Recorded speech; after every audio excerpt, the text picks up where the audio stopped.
நேயர்கள் அனைவருக்கும் வணக்கம். நான் தான் உங்க ஆசை பரக்கண்ண பேசுறேன். இன்னைக்கு நம்ம கைரேகை சாஸ்திரத்துல லாட்ரி யோகம், நம்ம கையில லாட்ரி யோகம் அமைப்பு இருக்குதான்றத எப்படி இந்த கைரேகை சாஸ்திர அடிப்படையில் எப்படி தெரிஞ்சுக்கிறது அப்படின்ற விஷயத்தையும், அதுக்கப்புறம் நம்பரை எப்படி சூஸ் பண்ணக்கூடிய அமைப்புகள் இருக்குன்னு சொல்லி கையை வச்சே நம்ம தெரிஞ்சுக்கலாம் ஈஸியா. இப்ப இந்த விஷயங்கள் எல்லாத்தையும் கவர் பண்ண மாதிரி தான் இருக்கும். ஆனா முழுமையாக பார்த்து பயன்பெறுங்கள். ஏன்னா நிறைய பேர் தொடர்பு கொண்டு பேசுறாங்க. நான் என்னோட ரிசர்ச்ல பல பேர் கை அமைப்பெல்லாம் பார்த்துருக்கிறேன். லேக்ஸ்ல இல்ல குரோர் கணக்குல ஜெயிச்ச ரேரான சில கைகளையும் பார்த்துருக்கிறேன். இதெல்லாம் அனலைஸ் பண்ணி தான் இந்த பதிவு என்பது நம்ம போடுறோம். என்னென்ன சிம்பிள்ஸ் எல்லாம் முக்கியமா இருக்கணும் ஒரு லாட்டரியில ஒரு யோகத்தை அடிப்பதற்கு, பம்பர் போன்ற பெரிய பெரிய அமௌண்ட் அடிப்பதற்கான சூழல்கள் என்பது இருக்கும் அப்படின்றதுக்கான இந்த ஒரு பதிவுகள் என்னென்ன பாயிண்ட்ஸ் எல்லாம் வரும்ன்றதை ஃபர்ஸ்ட் பாருங்க. ஃபர்ஸ்ட் நான் ஒரு வலது கை ரைட் ஹேண்ட் என்பது நான் போட்டிருக்கிறேன். நம்ம right hand left hand compare பண்ணி பார்த்துட்டு தான் ஒரு ப்ரொடிக்ஷன் என்பது வர வேண்டியது இருக்கும். ஆண்களுக்காக இருந்தால் ரைட் ஹேண்டு முக்கியத்துவம் கொடுத்து லெஃப்ட் ஹேண்டையும் பார்க்கணும். பெண்களுக்காக இருந்தால் லெஃப்ட் ஹேண்டு முக்கியத்துவம் கொடுத்து ரைட் ஹேண்டையும் பார்க்கணும். ரெண்டு ஹேண்டு நம்ம பார்த்துட்டு தான் ஒரு விஷயத்தை பற்றி தீர்மானமா சொல்ல முடியும் என்று சொல்லிக்கிறேன்.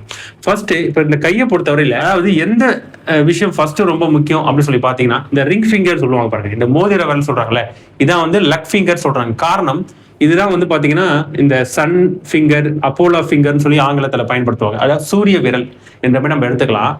ஏன்னா இந்த இடத்துல நமக்கு ஒரு அதிர்ஷ்டம் வருது, லக் அடிக்குது அப்படின்னா அது சூரியன் தான் நமக்கு இது போல விஷயங்களை கொடுக்கும். பர்டிகுலரா இந்த ஜாதக கட்டத்துல கூட பாருங்க, 5ஆம் பாவம் என்பது லாட்டரி யோகத்தை குறிக்கக்கூடியது. ஷேர் மார்க்கெட்டு, கிரிப்டோ, கேசினோ, இது போல கேம்பிளிங் சம்பந்தப்பட்ட விஷயங்கள் எல்லாமே 5ஆம் பாவம், 5th house என்ற மாதிரி நம்ம எடுத்துக்கலாம். கால புருஷனுக்கு முதல் வீடாகிய மேஷ ராசிக்கு 5வது வீடு என்பது சிம்ம ராசி நம்ம எடுத்துக்கலாம். அந்த சிம்ம ராசிக்கு அதுவே சூரியன். அதனாலதான் இந்த சூரிய மேட்டையும் இந்த சூரிய விரலையும் ரொம்ப முக்கியத்துவம் கொடுத்து பார்க்கணும் ஒரு லாட்டரி யோகம் அடிப்பதற்கான ஒரு விஷயங்கள்ல.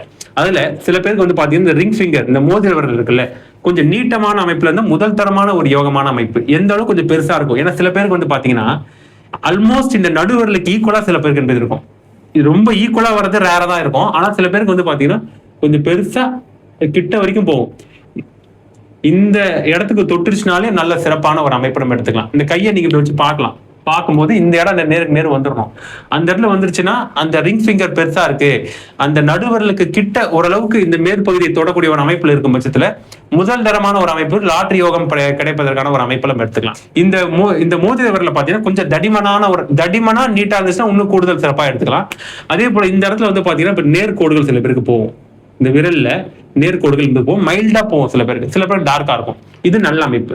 அப்ப இந்த மோதிர விரலை வைத்தே ஒருத்தவங்களுக்கு அந்த லாட்டரிக்கான அமைப்புகள் இருக்குதா இல்லையான்றதை நம்ம தீர்மானமா சொல்லிடலாம். இப்ப நான் கொஞ்சம் மீடியமாவே போட்டுக்கிறேன். இது ஃபர்ஸ்ட் பாயிண்ட். அதுக்கப்புறம் பாத்தீங்கன்னா இந்த சூரிய மேடுன்னு சொல்லுவாங்கல்ல, இந்த மோதிர விரலுக்கு கீழே இருக்கக்கூடிய பகுதி சூரிய மேடு.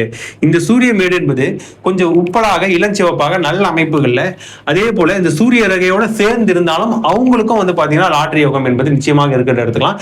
இது போன்ற நபர்கள் அவங்க ட்ரை பண்ணலாம். அப்ப இந்த சூரிய விரலும் இந்த சூரிய மேடும் இந்த சூரிய ரேகையும் இருக்க பெற்றவர்கள் மூன்றும் ஒரே நல்ல அமைப்பு. சில பேருக்கு எல்லா விஷயங்களும் எல்லாமே இருக்காது. நிறைய பேருக்கு சில பேருக்கு விரல் நீட்டா இருந்ததுன்னா சூரிய மேடு நல்லா இருக்காது, சூரிய மேடு நல்லா இருந்துச்சுன்னா சூரிய ரேகை என்பது இருக்காது, அது அதிர்ஷ்டமான குறிகள் இருக்காது. ஆனா இந்த மூன்றுமே நல்ல அமைப்புல இருக்கும்போது ரொம்ப ரேரான ஒரு அமைப்பாக இருக்கும். அவங்களுக்கு முதல் தரமான யோகமான நபர்கள் நம்ம எடுத்துக்கலாம். கண்டிப்பாக க்ரோர்ஸ்ல அடிக்கக்கூடிய ஒரு நபராக என்பது இருப்பாங்க. அவங்க எந்த காலகட்டத்தில் அது லக் ஒர்க் அவுட் ஆகுன்றத இந்த ஆயில் ரகை வைத்து, புத்தி ரகை வைத்து, இருதய ரகையில மேல்நோக்கு குறிகள் எப்படி எப்ப போதோ அந்த டைம்ல அந்த ஏஜ்ல அவங்களுக்கு கண்டிப்பாக இந்த லாட்டரி அடிப்பதற்கான வாய்ப்புகள் என்பது உண்டு.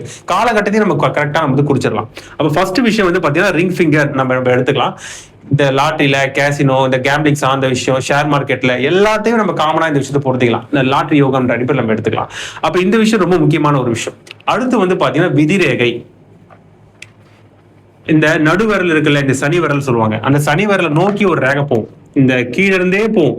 எல்லாருக்கும் போகணும்னு அவசியம் இல்லை. ஆனா அது போல அமைப்பு இருந்தா இந்த தனரேகை யாருக்கு இது போல குறுக்கு கோடுகளோ இல்ல வெட்டுகளோ இல்லைன்னா தீவி குறிகளோ இல்லாத ஒரு நல்ல அமைப்புல அந்த தனரேகை அமைப்பு இருக்கக்கூடியவங்களும் லாட்டரி யோகத்துக்கு உண்டான நபர்கள் என்ற மாதிரி நம்ம எடுத்துக்கலாம். அதே போல இந்த தனரேகை இருந்து இந்த தனரேகையில இருந்து ஒரு லைன் ஸ்பிரிட் ஆகி பிரான்ச் மேல பிரிஞ்சு இந்த சூரிய மேட்டுக்கு போனாலும் நல்ல யோகமான ஒரு அமைப்பு நம்ம எடுத்துக்கலாம். இது போல பாத்தீங்கன்னா வி ஷேப்ல ஃபார்ம் ஆகுது இந்த இடத்துல அந்த தனரேகையில நல்ல அமைப்பு. கண்டிப்பாக லாட்டரியில அவங்களுக்கு பிக் அமௌண்ட் என்பது விழக்கூடிய ஒரு அமைப்புகள் இருக்குன்ற நம்ம எடுத்துக்க வேண்டியது இருக்கும். அதே போல இப்ப நான் சன்லைன் சொல்லியிருக்கேன், ஃபிங்கர் சொல்லியிருக்கேன், சன் மவுண்ட் சூரிய மேட்டை பத்தி சொல்லியிருக்கேன். தனரேகையில ஒரு ரேகை பிரிஞ்சு இந்த சூரிய மேட்டுக்கு போனாலும் நல்ல ஒரு யோகமான அமைப்பு எடுத்துக்க வேண்டியது இருக்கும். அதே போல பாத்தீங்கன்னா அடுத்த முக்கியமான ஒரு விஷயம் என்பது மேடுகளை பொறுத்தவரையில என்னென்ன மேடுகள் நல்லா இருந்ததுன்னா அட்லீஸ்ட் ஏதாவது ஒரு மேடாச்சும் இந்த அமைப்புல இருந்தா ஒரு நல்ல அமௌண்ட் என்பது கண்டிப்பாக வரும். இந்த ஆயில் ரேகை இருக்குல்ல, ஆயுள் ரேகைக்குள்ள இருக்கக்கூடிய மேடு இதுதான் வந்து பாத்தீங்கன்னா சுக்கிரமேடு. இந்த சுக்கிரமேடுல நல்ல உப்பலான ஒரு அமைப்பு. எந்த அளவுக்கு இந்த ஆயுள் ரேகைக்கும் இந்த இடைப்பட்ட பகுதி அகலமான அமைப்புகள் இருக்குதோ அவங்களுக்கு சுக்கிரமேடு கொஞ்சம் உப்பலாகவும் இளஞ்சிவப்பாகவும் கொஞ்சம் அகலமாகவும் இருந்துச்சுன்னா கண்டிப்பா அவங்க லாட்டரி யோகத்துல விழக்கூடிய ஒரு நபராக எடுத்துக்கலாம். ஏன்னா சுக்கிரன் தான் முக்கியமான கிரகங்கள்லே ராகு, சுக்கிரன், சூரியன், குரு இதெல்லாம் நல்ல அமைப்புல இருந்தா கண்டிப்பாக லாட்டரி யோகம் இருக்குன்னு நம்ம எடுத்துக்கலாம். அதே போல இந்த சுக்கிரமேடு என்பது நல்ல எந்த அளவுக்கு சிறப்பாக இருக்கிறதோ அவங்க லாட்டரி யோகம் என்பது இருக்கு. கூடுதலாக இந்த இடத்துல நேர்கோடுகள் மீது வருது சுக்கிரமேட்ல. நல்ல அதிர்ஷ்டமான சிம்பிள்ஸ் இருந்தாலும் ஃபிஷ் சைனோ இல்ல வந்து ஸ்கொயர் சிம்பிளோ இல்ல வந்து முக்கோண சிம்பிளோ சதுர முக்கோண சிம்பிள் இருந்தால் நல்ல அமைப்பு எடுத்துக்கலாம். அதே போல இந்த குருமேட்டையும் பார்க்கணும். அதே போல இந்த சூரிய மேடு ஆல்ரெடி நான் சொல்லியிருக்கிறேன் சரிங்களா. இந்த கைக்கு நடுவில் இருக்கக்கூடிய இந்த ராகு மேடு என்பது கொஞ்சம் உப்பலாக இருக்கணும். இந்த கையை நீங்க கூச்சி வச்சு போறீங்க, இந்த நடுவில் இருக்கக்கூடிய பகுதி தான் வந்து ராகு மேடு. அந்த ராகு மேடு தான் திடீர் அதிர்ஷ்டத்தை ஏற்படுத்தக்கூடிய ஒரு அமைப்புகளை சொல்லக்கூடியவர். ராகு தான் வந்து பாத்தீங்கன்னா ஏன்னா இந்த லாட்டரினாலே திடீர் அதிர்ஷ்டம் தானே, நம்ம எதிர்பார்க்கவும் வராது, எதிர்பாராமல் நடக்கக்கூடிய அமைப்பு தான் அதிர்ஷ்டம் எடுத்துக்க வேண்டியது இருக்கும். அப்ப எதிர்பாராமல் நடக்கக்கூடிய அனைத்து விஷயங்களுக்கும் வந்து ராகு தான் காரக கிரகம் என்று எடுத்துக்க வேண்டியது இருக்கும். அப்ப கைக்கு நடுவில் இருக்கக்கூடிய பகுதி ராகுமேடு.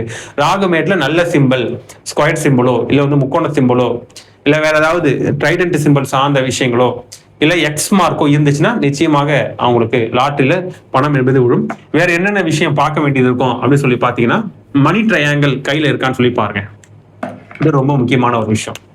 இப்ப இந்த இடத்துல தனரேகை போகுது, ஆயுள் ரேகை இருக்குது, இந்த இடத்துல புத்தி ரேகை இப்படி போகுது, இந்த இடத்துல ஒரு மணி ட்ரையாங்கிள் ஃபார்ம் ஆகுது, இது நல்ல அமைப்பு. இல்லைன்னா இந்த இடத்துல வந்து ஒரு ஆரோக்கிய ரேகை இப்படி போகுது, பிசினஸ் லைன் சொல்லுவாங்க. இல்ல தனரேகைக்கும் புத்தி ரேகைக்கும் இந்த ஆரோக்கிய ரேகைன்னு சொல்லுவாங்க. இந்த இடத்துல பிசினஸ் லைன் சொல்லுவாங்க, புதன் ரேகைன்னு சொல்லுவாங்க. இதுக்கு இடையில ஒரு மணி ட்ரையாங்கிள் ஃபார்ம் ஆனாலும் அது நல்ல ஒரு பணவரவை ஏற்படுத்தக்கூடிய அமைப்பு, திடீர் அதிர்ஷ்டத்தை ஏற்படுத்தக்கூடிய ஒரு அமைப்பு நம்ம எடுத்துக்கலாம். அப்ப அவங்களுக்கு இந்த லாட்டரி யோகத்துக்கான வாய்ப்புகள் என்பது உண்டு.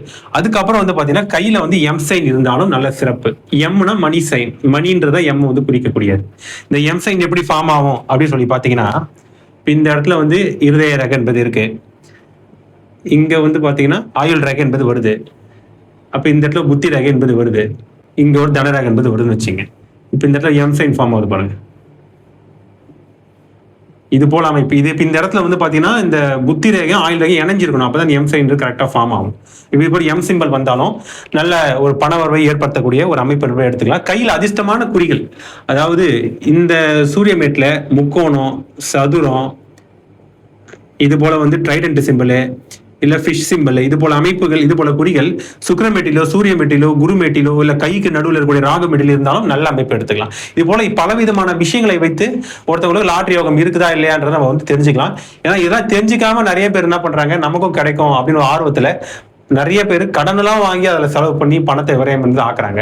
அதெல்லாம் பண்ணக்கூடாது. கடனாலே ஆகக்கூடிய சுச்சுவேஷனை கொடுத்துரும். ஃபர்ஸ்ட் அதுக்கு அமைப்புகள் இருக்கா இருந்தா ட்ரை பண்ணலாம். நிச்சயமாக வச்சு கையை அமைச்சு விட்டு டீட்டெயிலாக அது போல விஷயங்களை பார்த்துக்கலாம். ஜாதக ரீதியாக வச்சு நம்ம செக் பண்ணி பார்த்துக்கலாம் நம்ம. சரி, ஓகே. அடுத்து லக்கி நம்பர் எப்படி செலக்ட் பண்றது என்பது அடுத்த கட்ட விஷயம் நான் சொல்றேன் பாருங்க. ஏன்னா சில பேருக்கு வந்து ஜாதகம் இல்லாம இருக்கலாம், அவங்களுக்கு இந்த கையை வச்சு அவங்க லக்கி நம்பர் என்பது எப்படி செலக்ட் பண்றதுன்றதை இப்ப நம்ம பார்த்துடலாம். இப்ப லக்கி நம்பர் சொல்லும் பட்சத்துல கிரகங்கள் தான், இந்த உலகத்தில் உள்ள அனைத்து விஷயங்களும் வந்து கிரகத்தின் ஆளுமைக்கு உட்பட்ட விஷயம் தான். அப்ப நம்பர்ஸ் மட்டும் அது விதிவிலக்கு என்பது கிடையாது. இப்ப இந்த இடத்துல சூரியன் எடுத்துட்டீங்கன்னா 1ஆம் நம்பர், சந்திரன்னா 2ஆம் நம்பர், குருனா இந்த இடத்துல 3ஆம் நம்பர், ராகுனா 4வது நம்பர், புதன்னா 5வது நம்பர், சுக்கிரன்னா 6வது நம்பர், கேதுனா 7வது நம்பர், அதே போல சனினா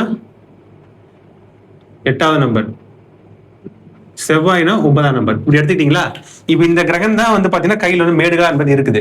அதை நம்ம வச்சு இப்ப நம்ம எப்படி போடுறது? இப்ப சூரியன் வந்து இப்ப இந்த மேடு வந்து 1ஆம் நம்பர், சந்திரன் வந்து 2ஆம் நம்பர், இந்த இடத்துல சந்திரமேடு, இங்க வந்து குருமேடு, இங்க 3ஆம் நம்பர், இந்த கைக்கு நடுவுல ராகுமேடு 4ஆம் நம்பர், இந்த இடத்துல 5ஆம் நம்பர் புதன்மேடு, அதே போல சுக்கிரன் இந்த இடத்துல வரும், இது 6ஆம் நம்பர், அதே போல கேதுன்றது இந்த இடத்துல வரும் 7ஆம் நம்பர், மணிக்கட்டுக்கு முன்னாடி இந்த இடத்துல 7ஆம் நம்பர், சனி என்பது 8ஆம் நம்பர், செவ்வாய் என்பது 9வது நம்பர், இது வெளி செவ்வாய் மேடு, இந்த இடத்துல உள் செவ்வாய் மேடு வரும். அப்ப இந்த மேடுகளை வைத்து நம்ம என்னென்ன அதிர்ஷ்டமான நம்பர் எடுத்துக்கலாம். இந்த நம்பர் போட்டிருக்கக்கூடிய இடங்கள்ல கிரகத்தோட மேடுகள் இருக்கு. எந்த மேடு நல்ல சிறப்பான ஒரு அமைப்புல இருக்கோ அதுதான் நமக்கு லக்கி நம்பரா நம்ம எடுத்துக்க வேண்டியது இருக்கும். அந்த நம்பரை தான் நம்ம கண்டினியூஸா போட்டு பார்க்கணும். இப்போ உதாரணத்துக்கு இப்ப இந்த சூரிய மேடு சிறப்பா இருக்கு, ராகுமேடு சிறப்பா இருக்கு, சுக்கிரமேடு சிறப்பா இருக்கு, சந்திரமேடு நல்லா இருக்கு, குருமேடு நல்லா இருக்கு. இப்ப இதுதான் நம்ம லக்கி நம்பரா நம்ம எடுத்துக்கணும். அப்ப உங்களுக்கான லக்கி நம்பர் என்பது 1, 2, 3, 4, 6. இதான் உங்களுக்கான லக்கி நம்பர்.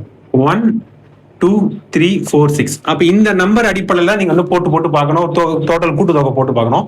அதுக்கப்புறம் இது எப்படி நம்ம எந்த ஆர்டர்ல போடலாம் அப்படின்னு சொல்லி பாத்தீங்கன்னா, அதே போல இந்த கிரகம் போட்டிருக்குல்ல, இந்த கிரகத்துக்கான நட்சத்திர நாட்கள்ல கரெக்டா நீங்க வந்து சூஸ் பண்ண வேண்டியது இருக்கும். இப்போ உதாரணத்துக்கு புதன் மேடுனா புதனுடைய நட்சத்திரங்கள்லாம் என்ன வரும்? ஆயில்யம், கேட்டை, ரேவதி. சூரிய மேடுனா கார்த்திகை, உத்திரம், உத்திராடம் எடுத்துக்கலாம். அதே போல சனி மேடுனா சனியோடைய கிரகத்தை எடுத்துக்கலாம். பூசம், அனுஷம், உத்திரட்டாதி. அதே போல குருவுடைய மேடுனா அந்த குருவுடைய கிரகத்துடைய நட்சத்திரம் எடுத்துக்கணும் நம்ம. அதாவது புனர்பூசம், விசாகம், புரட்டாதி. இப்ப இந்த நம்பர் போட்டிருக்கேன் பாருங்க, இந்த நம்பருக்கு உண்டான கிரகம் அந்த கிரகத்தோட நட்சத்திர நாட்கள் நீங்க ட்ரை பண்ணணும், புரிஞ்சுக்கணும் நம்ம. சரிங்களா? இப்ப உதாரணத்துக்கு நான் ஒரு உதாரணம் காட்டுறேன். இப்ப இந்த சூரியன் 1ஆம் நம்பர் சூரியனுடைய நம்பரா எடுத்துக்கணுமா? அப்ப சூரிய நட்சத்திரம்னா என்ன? கார்த்திகை, உத்திரம், உத்திராடம் வந்துருச்சுங்களா? அப்ப அந்த நட்சத்திரம் எப்போ வருதுன்ற காலண்டர்ல பாத்துங்க. அந்த நட்சத்திர நாட்கள்ல தான் உங்களுக்கு சாதகமான நாள் என்ற மாதிரி நம்ம எடுத்துக்க வேண்டியது இருக்கும். அதுக்கப்புறம் நீங்க என்ன பண்றீங்க? சூரியன்னா 1ஆம் நம்பர், புரிஞ்சுச்சிங்களா? அதுக்கப்புறம் 2 3 4 5 6 7 8 9 6 போட்டுக்கணும் நம்ம. அன்னைக்கு வந்து பாத்தீங்கன்னா சூரியனோட நட்சத்திரம்ன்றதுனால 1ஆம் நம்பர் ஃபர்ஸ்ட் எடுத்துருவோம். ஒரு 4 நம்பர் எடுக்கிறீங்கன்னு வச்சுங்க, நீங்க எடுக்கிறீங்க. 2ஆம் நம்பர் லக்கி நம்பர் கொடுத்துருக்குன்னா கொடுத்துருக்கேன், எடுத்துங்க. 3ஆம் நம்பர் லக்கி நம்பர் கொடுத்துருக்குன்னா எடுத்துருங்க. 4ஆம் நம்பர் லக்கி நம்பர். ஒரு உதாரணத்துக்காக நான் காட்டுறேன் உங்களுக்கு நான். சரிங்களா? எடுத்துடணும். சில டைம்ல வந்து 2 3 வந்து லக்கி நம்பரா வராது. இப்போ இது வரல, இது வரல. 1ஆம் நம்பர் போட்டுக்கலாம். அடுத்து வந்து 4ஆம் நம்பர் லக்கி நம்பர் வந்துருச்சு, இது போட்டுக்கணும். 5ஆம் நம்பர் லக்கி நம்பரா வந்துச்சு, இது போட்டுக்கணும். 6ஆம் நம்பர் வரல, 7ஆம் நம்பர் வந்துச்சு, இப்படி ஒண்ணு. இந்த ஆர்டர்ல எடுக்கணும் நம்ம. சரிங்களா? இப்போ நம்ம கண்டினியூஸா நம்ம வந்து போட்டு பார்த்து பாத்துக்கிற மாதிரி இருக்கும். டோட்டல் கூட்டுத்தொகை 1ஆம் நம்பர்ல ஒரு போல போடுங்க. சூரியனோட நட்சத்திர நாட்கள் எடுக்கும்போது 1ஆம் நம்பர் கூட்டுத்தொகை ஒரு போல போடணும். இதை நீங்க கூட்டி பாருங்க. 1 4 10 17 வரும். இது டோட்டலா கூட்டி பாருங்க. 8 வருது. இப்ப 8 கூட நம்ம என்ன பண்ண வேண்டியது இருக்கும்? +2 ஆட் பண்ணாதான் 10 வரும். அப்பதான் நம்ம 1 வரும். அப்ப இந்த இடத்துல வந்து பாத்தீங்கன்னா +7 போட்டுட்டா 1 வரும். அது போல ஏதோ ஒரு நம்பரை வந்து கரெக்ஷன் பண்ணிக்கணும் நம்ம. சரிங்களா? இது நம்ம ஜென்ரலா சில உதாரணத்துக்காக காட்டுறேன். இது நம்ம கையை பார்த்துதான் டீட்டெயிலா இந்த விஷயங்கள்லாம் நம்ம டீட்டெயிலா சொல்ல முடியும் என்று சொல்லி இந்த பதிவு முடித்துக் கொள்கிறேன். இதுல நம்ம டீட்டெயிலா பல விஷயங்கள் பேசியிருக்கிறோம். லாட்டரிக்கான யோகத்துக்கான அமைப்புகள் எப்படி இருக்கணும், அந்த நம்பர் கையோட அடிப்படையில ஜாதகம் இல்லாத பட்சத்தில் கையோட அடிப்படையில் எப்படி நம்பர் சூஸ் பண்றது அப்படின்ற விஷயங்கள்லாம். நீங்க வேற ஏதாவது லாட்டரி சார்ந்த அமைப்புகள் நீங்க ட்ரை பண்றீங்க, எனக்கு ஜாதகங்கள சார் நான் அதுக்கான அமைப்புகள் கையில இருக்கா, லக்கி நம்மள எப்படி வருது சொல்லி செக் பண்ணிக்கணும்னா அந்த தொடர்பு கூட பேசலாம். மேலும் ஜாதகம் பார்க்கணும், வாஸ்து கன்சல்டேஷன், நியூமராலஜி சார்ந்த விஷயம் எது வந்தாலும் என்னோட கான்டாக்ட் வாட்ஸ்அப் நம்பர் சேனலில் டிஸ்கிரிப்ஷன் கொடுத்துருக்காங்க. மீண்டும் பல நல்ல தகவலுடன் உங்களை அடுத்த பதிவில் சந்திக்கும் வரை உங்களிடம் விடைபெறுவது உங்களின் ஆஸ்ட்ரோ பரத் கண்ணன். நன்றி, வணக்கம்.